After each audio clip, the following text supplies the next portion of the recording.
Last evening, I attended a debate at the Houston Baptist University in Houston. The debate was between a Christian New Testament scholar, Craig Evans, and a Rabbi Singer, who's a well-known defender of Orthodox Judaism in response especially to evangelical Christian claims. And the focus of the debate, or the topic of the debate, the advertised topic of the debate, was Jesus the promised Jewish Messiah? Was Jesus the promised Jewish Messiah? And the debate itself was very simply structured. You had two 30-minute presentations, one by each speaker, and then you had two 15-minute responses by each speaker, one per person. So each speaker had a total of 45 minutes available to them, broken up into 30 and 15-minute segments, in which to present their case and give some type of response to the other speaker. There was no direct questioning and answering that would happen. And so it's a very brief debate on a massive, massive topic. Now, I don't have the time, and I'm sure not a great interest out there on looking at all of the finer details of this debate. It was there was a lot of information that was presented. And certainly not going to be able to walk through all that here, but I do want to highlight what I think are some of the most significant aspects of the debate. First of all, just to give a general kind of summary of what the contents were. First of all, the Christian debater took this approach to things.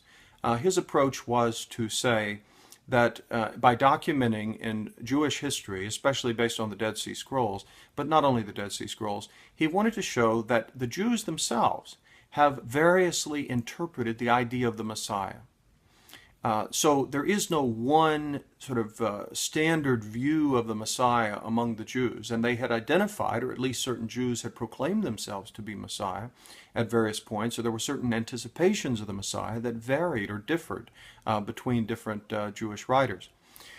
So that was part of his argument, and the strength of that argument is to go on to say, the early Christians, through the experience of Jesus and experiencing especially the resurrected Jesus, believed that they saw in him the fulfillment of messianic hope and expectation from the Old Testament.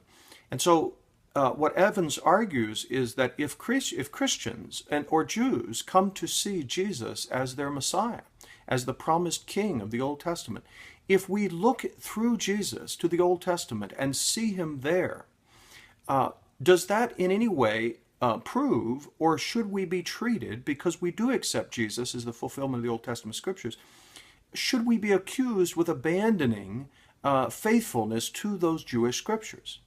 And Evans argues, no, that's not the case.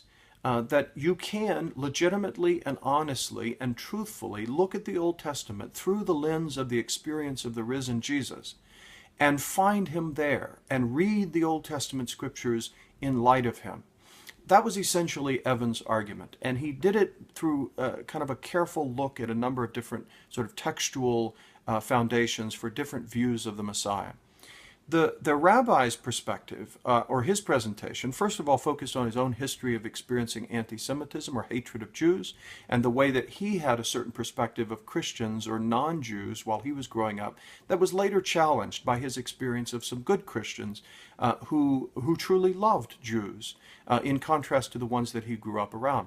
He then went on to present really the heart of his case, which was that Jesus is not the fulfillment of the Old Testament messianic expectations. Instead, Christianity is very much a perversion of the Old Testament notion of Messiah, and more fundamentally, Christianity is a perverse understanding of the God of the Old Testament, which he made out to be a very significant point. So what I would want to do here, and well, just to finish up the summary, each of them came back and offered a response to the other speaker. The Christian response, I thought, was the weakest part of the debate because he only used a few minutes of his 15 minutes of time. He got up and he made maybe a 5-minute response statement where he made several observations very tentatively and very cautiously. He was not a very confrontational person. He was not going to say sharp or harsh things to the other speaker or about what he had to say.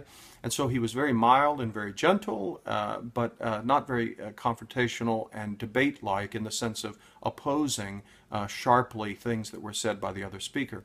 So he got up and spent maybe 4 or 5 minutes of his time, and he sat down, and then the Jewish speaker, Rabbi Singer, got up and he used his 15 minutes to the full by making a bunch of new arguments in addition to the ones that he had already made, which I found particularly frustrating because the Christian had no opportunity to offer any rebuttal to those new arguments. And there were a bunch of them, a lot of arguments claiming that the Apostle Paul, for example, was unfair and even dishonest in the way that he was using Old Testament scriptures and so on. He made a lot of claims in a very short space of time, which of course in a debate of this format with such short opportunities to respond, it's easier to make 10 arguments in 10 minutes than it is to respond to 10 arguments in 10 minutes. Because it's one thing for me to say, for instance, that the Apostle Paul was dishonest in his use of this particular verse of Scripture from the Old Testament, and then I have to go, if I'm going to defend against that, or if I'm going to argue against that, I've got to not only explain that text in its context, but also what Paul's usage of it is, what interpretive methodology he was using, how he was applying that Scripture, and what he was wanting his audience to get out of it. All of that requires time, and it would be very, very difficult to accomplish that in a very short space of time. And so then the rabbi made very effective use of his time, and he presented many arguments that the Christian was simply unable to respond to or didn't take the time to respond to. So in that sense, I found it a disappointing evening, but on the other hand, I found it interesting and stimulating to listen to both speakers and the approach that they took to this particular very important issue. Now, what I would like to do is focus on, I think, several things in this debate that I would like to highlight and maybe offer some observations about. The first one is I'd like to say a few things about what the rabbi made an argument against Christianity based on what he called, not the same words, but the idea of the priority of the Old Testament to the New Testament, so that the validity of the New Testament has to be determined in relationship to the Old Testament. In other words, the Old Testament is the given, and the New Testament is to be judged by how faithful it is to the Old Testament scriptures. That's claim number one.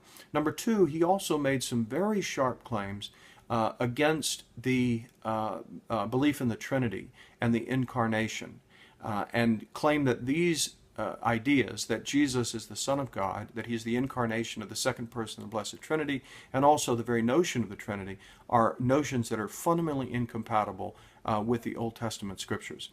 So I want to look at those two particular things, as well as more broadly the interpretation of these questions and the interpretation of Scripture. So I'll save those items for the second presentation, but in this one I just wanted to give an overview of the kind of arguments that were used and the flow of the evening. But in the next presentation I'll offer some more critical responses to those three topics.